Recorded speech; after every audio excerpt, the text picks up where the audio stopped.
কাৰ্বি আংলং জিলাৰ ডিফুত পালন দেশৰ ৭০ সংখ্যক গণৰাজ্য দিৱস দেশৰ তিৰংগা উত্তোলনৰ লগতে মাৰ্চ পাৰ্চৰ অভিবাদন ললে কাৰ্বি স্বায়ত্তশাসিত পৰিষদৰ কাৰ্যবাহী সদস্য তুলিৰাম ৰংহাঙে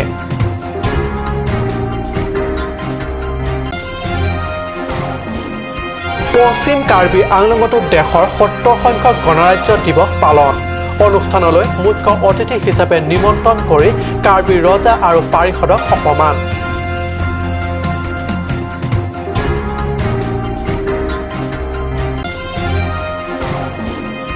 বোকাজানতো উদযাপন দেশৰ ৭০ সংখ্যক গণৰাজ্য দিৱস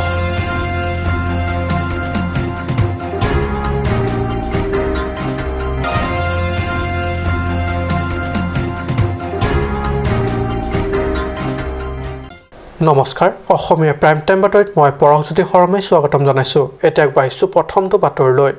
সমগ্ৰ দেশৰ লগতে সংগতি ৰাখি ৰাজ্যৰ বিভিন্ন জিলাৰ লগতে কাৰ্বি আংলঙৰ ডিফু চৰকাৰী বালক উচ্চতৰ মাধ্যমিক বিদ্যালয় খেলপথাৰত উলহ মালহৰে পালন কৰিলে দেশৰ ৭০ সংখ্যক গণৰাজ্য দিৱস অনুষ্ঠান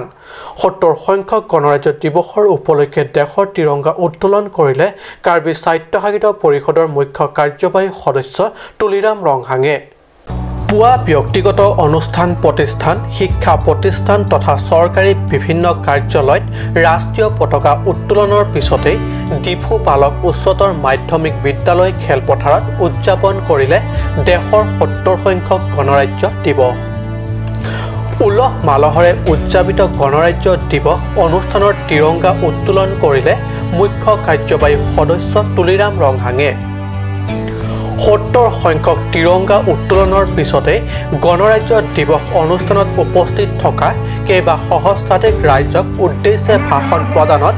ৰংহাঙে দেশ তথা ৰাজ্য আৰু কাৰ্বি আংলং জিলাত বিজেপি শাসন চলাৰে পৰা কি দিশত বৃহৎ পৰিৱৰ্তন আহিল তাৰে বিস্তৃত খতিয়ান দাঙি ধৰে ভাষা ধৰ্ম নিৰ্বিশেষ সকলো লগত লৈ গণতন্ত্ৰ দিৱস সেই পূৰ্বখনত পুনৰবাৰ শুভেচ্ছা আৰু শ্ৰদ্ধা জনালোঁ আত্মীয় ৰাইজসকল কাৰ্বি আংলঙত শান্তি বুজাই ৰাখিবৰ কাৰণে কাৰ্বি আংলঙত ডেভেলপ কৰিবৰ কাৰণে সকলো ৰাইজৰ মই আপোনালোকক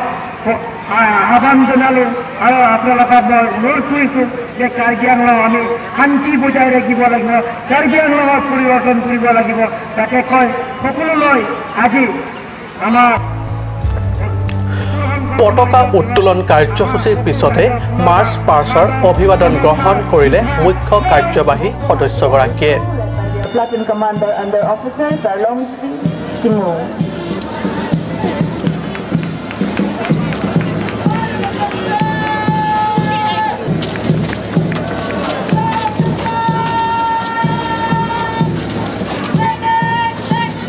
Academy led by Platoon Commander Deepa Thappa. Assam আৰক্ষী কেন্দ্ৰীয় আৰক্ষী আসাম ৰাইফলছৰ লগতে বিদ্যালয়সমূহৰ এনচিচি তথা কণ ছাত্ৰ ছাত্ৰীসকলে মাৰ্চ পাৰ্চত অংশগ্ৰহণ কৰি সুন্দৰ প্ৰদৰ্শন আগবঢ়ায় মাৰ্চ পাৰ্চৰ কাৰ্যসূচীৰ পিছতেই কাৰ্বি আংলঙত বসবাস কৰা বিভিন্ন জাতি জনগোষ্ঠীৰ বৰ্ণিল কলা সংস্কৃতি তথা পৰম্পৰাগত নৃত্য প্ৰদৰ্শন কৰে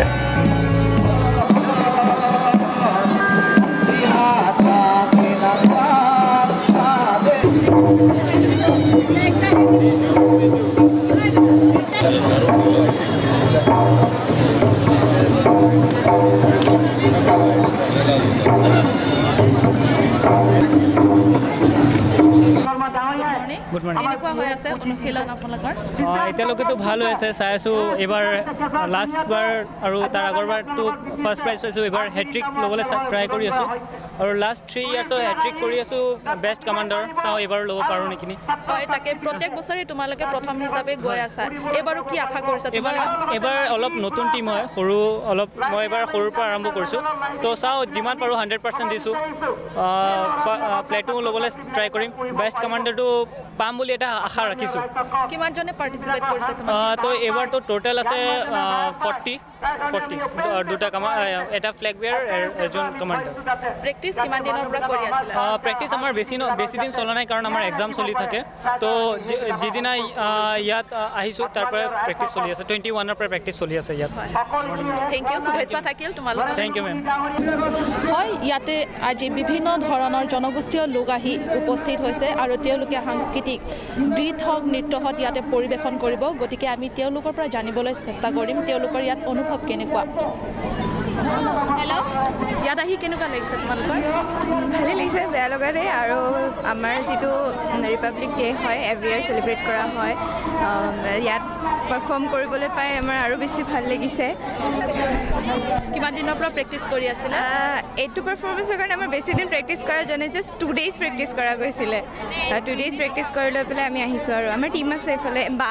এখেতে শিকাইছে আমাক মই সেইফালৰ পৰা জানিবলৈ চেষ্টা কৰিম কওকচোন ইয়াত আহি কেনেকুৱা লাগিলে ভাল লাগিছে আমি যোৱা বছৰ 15 আগষ্টত প্ৰগ্ৰেম কৰিছোঁ ভাল লাগিছে আমি সত্ৰীয়া নৃত্য পাৰফৰ্ম কৰোঁ তাৰপিছত মোৰ ষ্টুডেণ্ট আছে মই সিহঁতক শিকাওঁ আৰু এইবাৰ মই নিজেও পাৰফৰ্ম কৰিছোঁ ভাল লাগিছে আহি ভালেই লাগে ইয়াতে আহি পেলাই আৰু প্ৰত্যেক বছৰে আপোনালোকে ইয়াতে পাৰ্টিচিপেট কৰে হয় প্ৰত্যেক বছৰ আমি পাৰ্টিচিপেট কৰোঁ নিজৰ দেশৰ এইটো অনুষ্ঠানৰ গণতন্ত্ৰ দিৱস নিজে প্ৰাউড ফিল কৰোঁ আহি ভাল লাগে নাচি ভাল লাগে সকলো ভাল লাগে আৰু মানে কেইজন আছে আপোনালোকৰ ইয়াতে আমাৰ আজি আমাৰ 4জন আছে 4জন হয় শুভেচ্ছা থাকিল আপোনালোকক ধন্যবাদ কাৰ্বি ডিমাচা ৰেংমা নগা তিৱা কুকি নেপালী বড়ো অসমীয়া বেংগলী পাঞ্জাবী আদি জাতি জনগোষ্ঠীয়ে পৰম্পৰাগত নৃত্য প্ৰদৰ্শনী উপস্থিত কেইবা সহস্ৰাধিক দৰ্শকক আপ্লুত কৰে উল্লেখ্য কেইবাটাও সামাজিক সংগঠনৰ জিলা বন্ধ কাৰ্যসূচীৰ পৰিপ্ৰেক্ষিততো জিলা প্ৰশাসনৰ কটকটীয়া নিৰাপত্তা ব্যৱস্থাৰ মাজত 70 সংখ্যক গণৰাজ্য দিৱস শান্তিৰে উদযাপিত হয় মংগল ইংহি ৰিপৰ্ট কাট নিউজ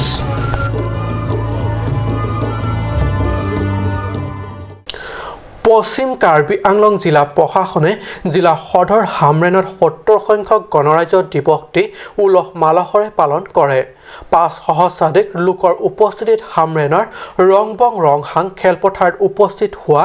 দেশৰ গণৰাজ্য দিৱসৰ পতাকা উত্তোলন কৰে পশ্চিম কাৰ্বি আংলং জিলাৰ উপায়ুক্ত ছায়েদ ইছফাকুৰ ৰহমানে দেশৰ 70 সংখ্যক পতাকা উত্তোলনৰ পিছতে আৰক্ষী তথা ছাত্ৰ-ছাত্ৰীৰ অংশগ্ৰহণেৰে কৰা কুচকাৱাজৰ অভিবাদন গ্ৰহণ কৰে পশ্চিম কাৰ্বি আংলং জিলাৰ উপায়ুক্ত ছায়েদ ইছফাকুৰ ৰহমানে গণৰাজ্য দিৱস উপলক্ষে আয়োজিত এই বৰ্ণিল সমাৰোহ অনুষ্ঠানত কাৰ্বি ৰজা ৰামসিং ৰংহাং তথা তেখেতৰ কেইবাগৰাকী পৰিষদ চীনত মিজিক সন্মান নাযাচিলে জিলা প্ৰশাসনে এই কথা দুখে আমাৰ সাংবাদিকৰ আগত ব্যক্ত কৰে কাৰ্বি ৰজাই উল্লেখ্য গণৰাজ্য অনুষ্ঠানত কাৰ্বি বড়ো অসমীয়া নেপালী খাচী কুকি গাৰো আদি বিভিন্ন জাতি জনগোষ্ঠীৰ কৃষ্টি সংস্কৃতি প্ৰদৰ্শন কৰে অনুষ্ঠানত বৈঠালাংছৰ স্থানীয় বিধায়ক ডক্টৰ মানসিং ৰংপি কাৰ্বি পৰিষদৰ ইএম ৰূপসিং তেৰণ প্ৰমুখ জিলাখনৰ বহু বিশিষ্ট ব্যক্তিসকল উপস্থিত থাকে আনহাতে মাৰ্চ পাষ্ট অনুষ্ঠানত ডিৰচং হাইস্কুলে প্ৰথম হামৰেন বালিকা উচ্চ মাধ্যমিক বিদ্যালয় আৰু হামৰেন চৰকাৰী বালক উচ্চতৰ মাধ্যমিক বিদ্যালয়ে দ্বিতীয় আৰু হামৰেন ডন বস্কো স্কুলে তৃতীয় পুৰস্কাৰ লাভ কৰে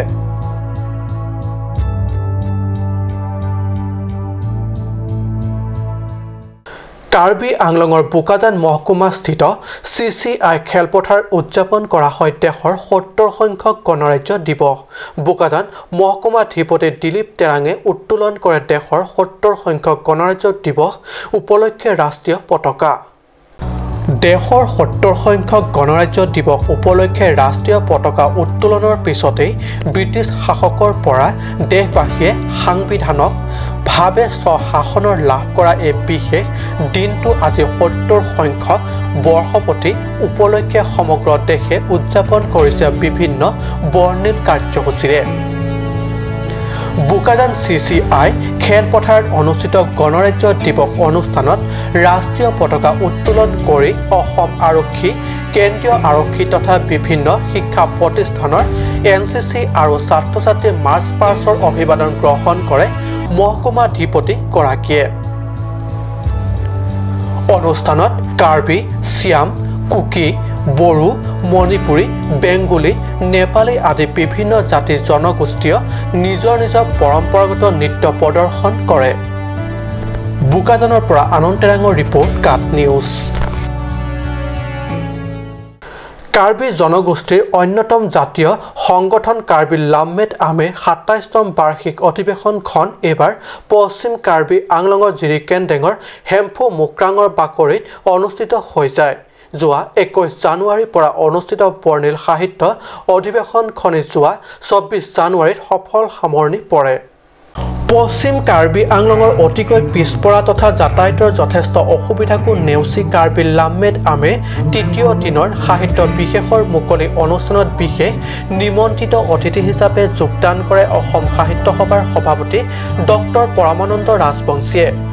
অসম সাহিত্য সভাৰ সভাপতি ডক্টৰ পৰমানন্দ ৰাজবংশীয়ে তেখেতৰ ভাষণত কয় যে কাৰ্বি জনগোষ্ঠীৰ ভাষাকে ধৰি অসমৰ আনটা খিলঞ্জীয়া জনগোষ্ঠীসকলৰ ভাষা বিকাশৰ কাৰণে অসম সাহিত্য সভা দায়বদ্ধ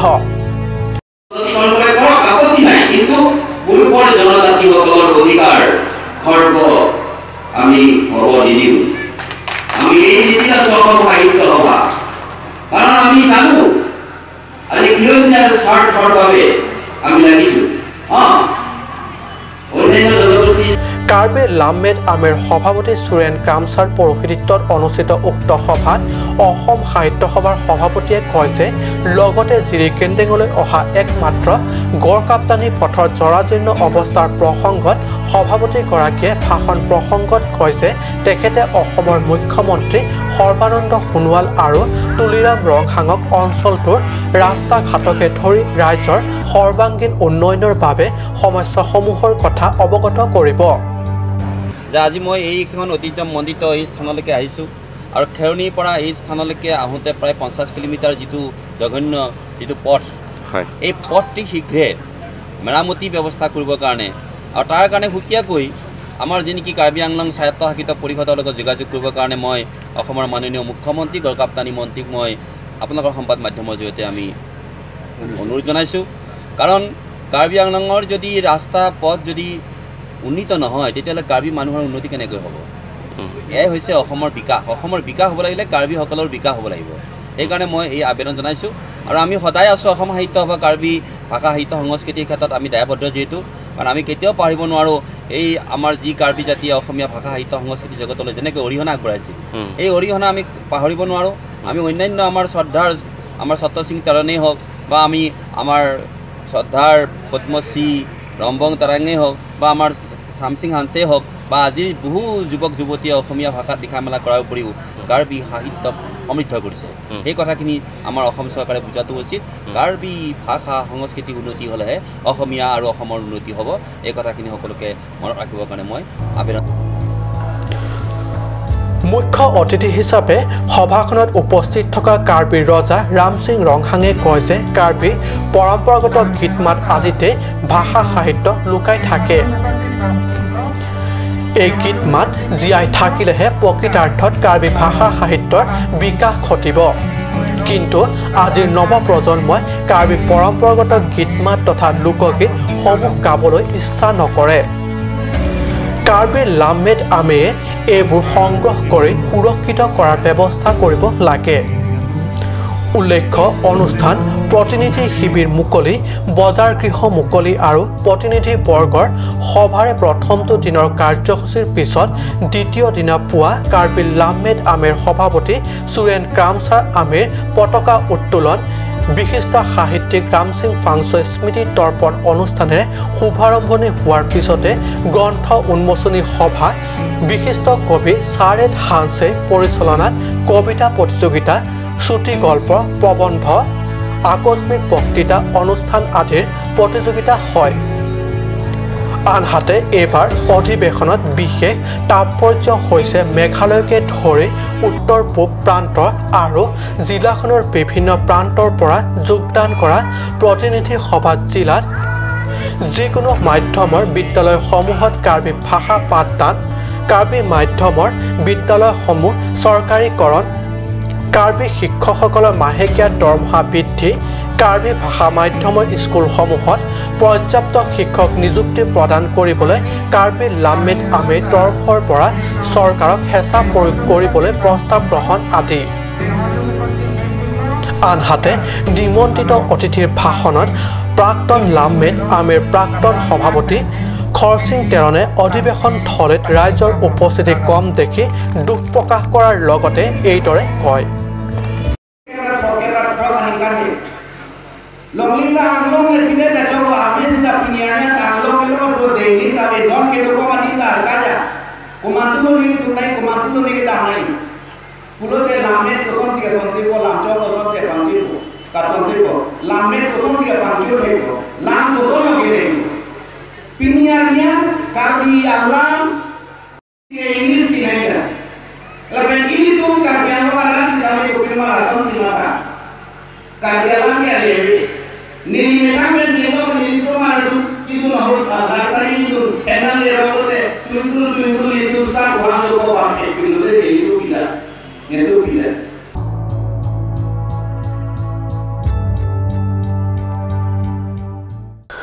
সময় হৈছে এটি চমু বাণিজ্যিক বিৰতিৰ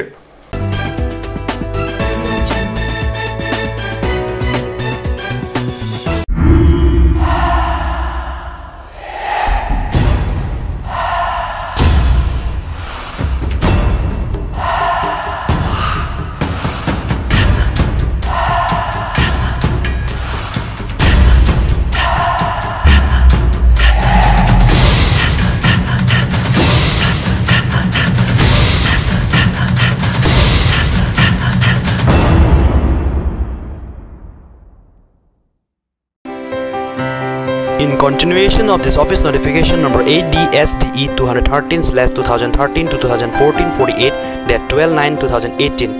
it is for information to all concerned that the office of the Additional Director of Sericulture Diffu Karbi Anglong will hold interview YY voice for the post of grade 4 Chokidar under the Department of Sericulture as per program given below.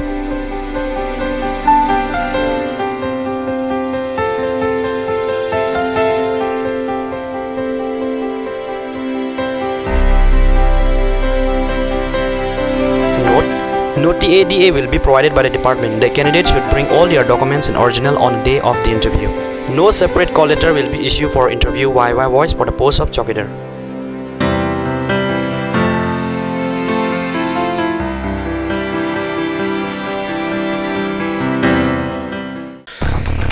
First time at DIFU,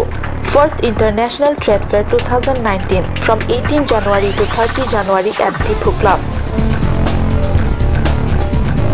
A huge branded and collection of handicrafts from different states of India such as Delhi, Kashmir, Ludhiana, Haryana, Maharashtra, Uttar Pradesh, Kolkata, Punjab, etc. A beautiful melamine kitchen items of Bangladesh are available here. You will get all the needful and householding accessories including food items here.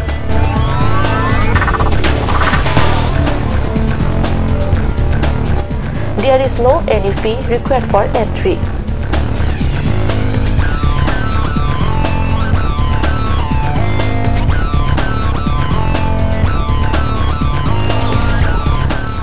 Please step in Rose Gold, a newly opened beauty parlor, one step to the world of fashion.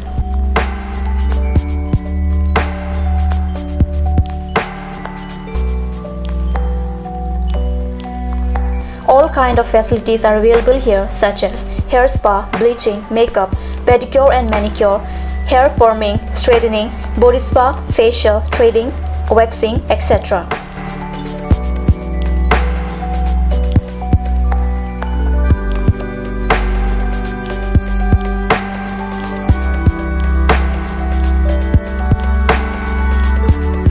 For more information, please contact 6001863460.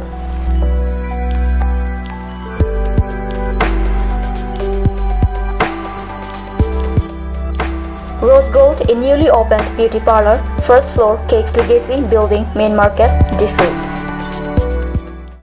আজিকালি যিকোনো party মানে কাঞ্জ juice by the ৱে তো কমলাটো খাইছিলি না আনাৰ ৰসটো পাহাৰীয়া কমলা আৰু আনাৰসৰ পৰা তৈয়াৰ কৰা কাঞ্চ জুচ সম্পূৰ্ণ বিশুদ্ধ কাঞ্চ জুচ খাওক জীৱনৰ মজা লওক কাঞ্চ জুচ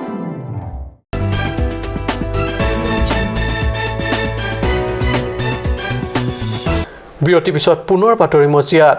সমগ্ৰ দেশ তথা ৰাজ্যৰ লগতে হোজাইতো ৭০ সংখ্যক গণৰাজ্য দিৱস উদযাপন শংকৰদেৱ নগৰ কছাৰী ময়দানত ৰাষ্ট্ৰীয় পতাকা উত্তোলন কৰে উপায়ুক্ত তন্ময় প্ৰতিম বৰগোহাঁয়ে হয় সমগ্ৰ দেশ তথা ৰাজ্যৰ অন্যান্য প্ৰান্তৰ লগতে হোজাই জিলাতো ভাৰতবৰ্ষৰ ৭০ সংখ্যক গণৰাজ্য দিৱস অতি বিস্তৃত কাৰ্যসূচীৰে উলহ মালহেৰে উদযাপন কৰা হয় হোজাই সদৰস্থান শংকৰদেৱ নগৰ কাছাৰী ময়দানত ৯ বজাত কেন্দ্ৰীয়ভাৱে উদযাপন কৰা গণৰাজ্য দিৱসৰ ৰাষ্ট্ৰীয় পতাকা উত্তোলন কৰে হোজাই নৱনিযুক্তি উপায়ুক্ত তন্ময় প্ৰতিম বুঢ়াগোহাঁয়ে পতাকা উত্তোলন কৰাৰ পিছতে উপায়ুক্তগৰাকীয়ে পৰাধীন ভাৰতৰ শিকলি ছিঙি দেশৰ সৰ্বস্ত মানুহক স্বাধীনতাৰ সোৱাদ দিয়া দেশৰ স্বাধীনতা সংগ্ৰামী তথা বীৰ শ্বহীদসকলৰ আত্মত্যাগক শ্ৰদ্ধাৰে সোঁৱৰাৰ লগতে অসম চৰকাৰ বিভিন্ন কল্যাণমূলক আঁচনিৰ বিষয়ে ভাষণ প্ৰদান কৰে কাৰ্যকাৰী কৰা হৈছিল আজি এই শুভক্ষণত ভাৰতৰ সংবিধান প্ৰণেতা ডক্টৰ বি.আৰ. আম্বেদকাৰ আৰু সংবিধান সভাৰ সকলো সদস্যলৈ মোৰ শ্ৰদ্ধা আৰু প্ৰণিপাত জনাইছোঁ উপায়ুক্ত কাৰ্যালয়ৰ সম্প্ৰসাৰণ আৱৰ্ত ভৱন প্ৰশাসনীয় বিষয়া আৰু কৰ্মচাৰীসকলৰ আৱাসগৃহ আদি আধাৰশিলা ইতিমধ্যে স্থাপন কৰা হৈছে বৰ্তমান 2.57 কোটি ব্যয় সাপেক্ষে হোজাই পৰিবহণ বিভাগৰ SY আঁচনিৰ আৰু অন্যহাতে ভাষণ প্ৰদানৰ পিছতে হোজাই বিভিন্ন বিদ্যালয় মহাবিদ্যালয় অসম আৰক্ষী আৰু NCC আদিৰ দ্বাৰা প্ৰদৰ্শন কৰা কুচকাৱাজৰ অভিবাদন গ্ৰহণ কৰাৰ লগতে বিভিন্ন সাংস্কৃতিক অনুষ্ঠান প্ৰদৰ্শন কৰা হয়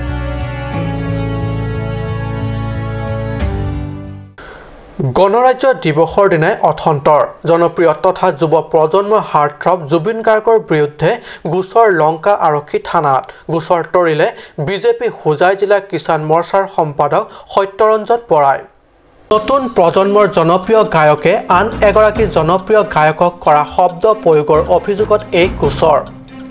যুৱ প্ৰজন্মৰ হাৰ্টথ্ৰব জুবিন গাৰ্গে সুধাকণ্ঠ ডক্টৰ ভূপেন হাজৰিকালৈ ভাৰত চৰকাৰে আগবঢ়োৱা ভাৰত ৰত্ন বঁটাকে লৈ অশ্লীল শব্দৰে অসন্মান কৰাৰ অভিযোগ উত্থাপিত হৈছে শিল্পীজনৰ বিৰুদ্ধে ইফালে চৌদিশে ৭০ সংখ্যক গণৰাজ্য দিৱস উদযাপন সমাৰোহ আনফালে ঠিক গণৰাজ্য দিৱসৰ দিনাখনে জনপ্ৰিয় কণ্ঠশিল্পী জুবিন গাৰ্গৰ বিৰুদ্ধে লংকা থানাত বিজেপি হোজাই জিলাৰ কিষাণ মৰ্চাৰ সম্পাদক সত্যৰঞ্জন বৰাই গোচৰ তৰিলে আনহাতে ৰাজহুৱা মঞ্চতো শিল্পীজনে নিজৰ অভব্য আচৰণেৰে পৰিৱেশ কলুষিত কৰাৰো আছে অভিযোগ আজি গণৰাজ্য দিৱস আৰু এই গণৰাজ্য দিৱসৰ প্ৰাক্ষণত আমি এটা খবৰ পাইছোঁ যে আমাৰ মানে অসমৰ কণ্ঠ আচলতে আমাৰ সুধা কণ্ঠ বুলি কওঁ অসমৰ কণ্ঠ অসমৰ স্বাভিমান ভূপেন হাজৰিকা দেৱক কেন্দ্ৰীয় চৰকাৰখনে ভাৰত ৰত্ন উপাধি প্ৰদান কৰিছে আৰু এইখিনি সময়তে অতি দুখ লগাকৈ আৰু অতি লজ্জানত কৰি আমাক অসমবাসী অসমীয়াখিনি জুবিন গাৰ্গৰ এটা ভইচ গোটেই ছ'চিয়েল মিডিয়াত সিঁচৰিত হৈ পৰিছে তেওঁ যিধৰণে ভাৰত ৰত্নক অৱমাননা কৰিছে আৰু যিধৰণে কেৱল ভাৰত ৰত্ন বুলিয়েই নহয় সেই ব্যৱহাৰ কৰি সেই বাক্যবোৰ ব্যৱহাৰ কৰি অশালীন বাক্য ব্যৱহাৰ কৰি তেওঁ আচলতে ভূপেন হাজৰিকাকো অৱমাননা কৰিছে তেওঁ ৰাষ্ট্ৰক অৱমাননা কৰিছে তেওঁ ৰাজ্যক অৱমাননা কৰিছে প্ৰত্যেকজন অসমীয়াক প্ৰত্যেকজন ভাৰতীয়ক অৱমাননা কৰিছে আৰু এই যিটো অহিতকৰ হৈছে ৰাষ্ট্ৰৰ প্ৰতি অহিতকৰ হৈছে ৰাজ্যৰ প্ৰতি অহিতকৰ হৈছে অসমীয়াৰ প্ৰতি অহিতকৰ হৈছে এই কথাটো দেখি সামাজিক পৰিৱেশটো নষ্ট হোৱা যেন মোৰ অনুভৱ হৈছে আৰু সেইকাৰণে যাতে আগন্তুক দিনবোৰত যে এনেকুৱা কথাবোৰ নহয় কাৰণ জুবিন গাৰ্গৰ প্ৰভাৱ আমি নুই কৰিব নোৱাৰোঁ জুবিন গাৰ্গ এজন ব্যক্তি নহয় তেওঁ এটা অনুষ্ঠান সেইটো আমি স্বীকাৰ কৰোঁ গতিকে তেওঁ এটা শব্দ কৈ দিয়াৰ লগে লগে তেওঁ যিধৰণে আচৰণ কৰে লক্ষ মানুহে তেওঁ সেইধৰণে আচৰণ কৰে যুৱ প্ৰজন্মই সেইধৰণে আচৰণ কৰে আগন্তুক দিনত যাতে জুবিন গাৰ্গে নিজেই কথাবোৰ উপলব্ধি কৰিব পাৰে তেওঁ যাতে আচৰণবোৰ অন্ততঃ যিনে ব্যক্তিগত জীৱনত যি কৰে তাত ক'ব লগা নাই তেওঁ ব্যক্তিগতভাৱে শত্ৰুতাও নাই কিন্তু সামাজিক জীৱনত তেওঁ যিহেতু আছে সামাজিক দায়বদ্ধতা আছে আৰু সমাজৰ কাৰণে ৰাজ্যৰ কাৰণে ৰাষ্ট্ৰৰ কাৰণে অহিতকৰ কামবোৰ তেওঁ যাতে নকৰে তাৰ কাৰণে যিখিনি কথা কৈছে সেইখিনি সম্পূৰ্ণ লজ্জানত কৰিছে অহিতকৰ কথা কৈছে ৰাষ্ট্ৰক অসন্মান কৰিছে সংবিধানক অসন্মান কৰিছে তেওঁ সৰ্বোচ্চ সন্মানক অসন্মান কৰিছে ভূপেন হাজৰিকাক অসন্মান কৰিছে সেইকাৰণে আজি আমি আহি লংকাত ভাৰপ্ৰাপ্ত আৰক্ষী বিষয়াক এটা গোচৰ ৰুজু কৰিছোঁ তেওঁলোকে তদন্ত কৰিব লংকাৰ পৰা বিশ্বজিৎ চক্ৰৱৰ্তীৰ ৰিপৰ্ট লংকা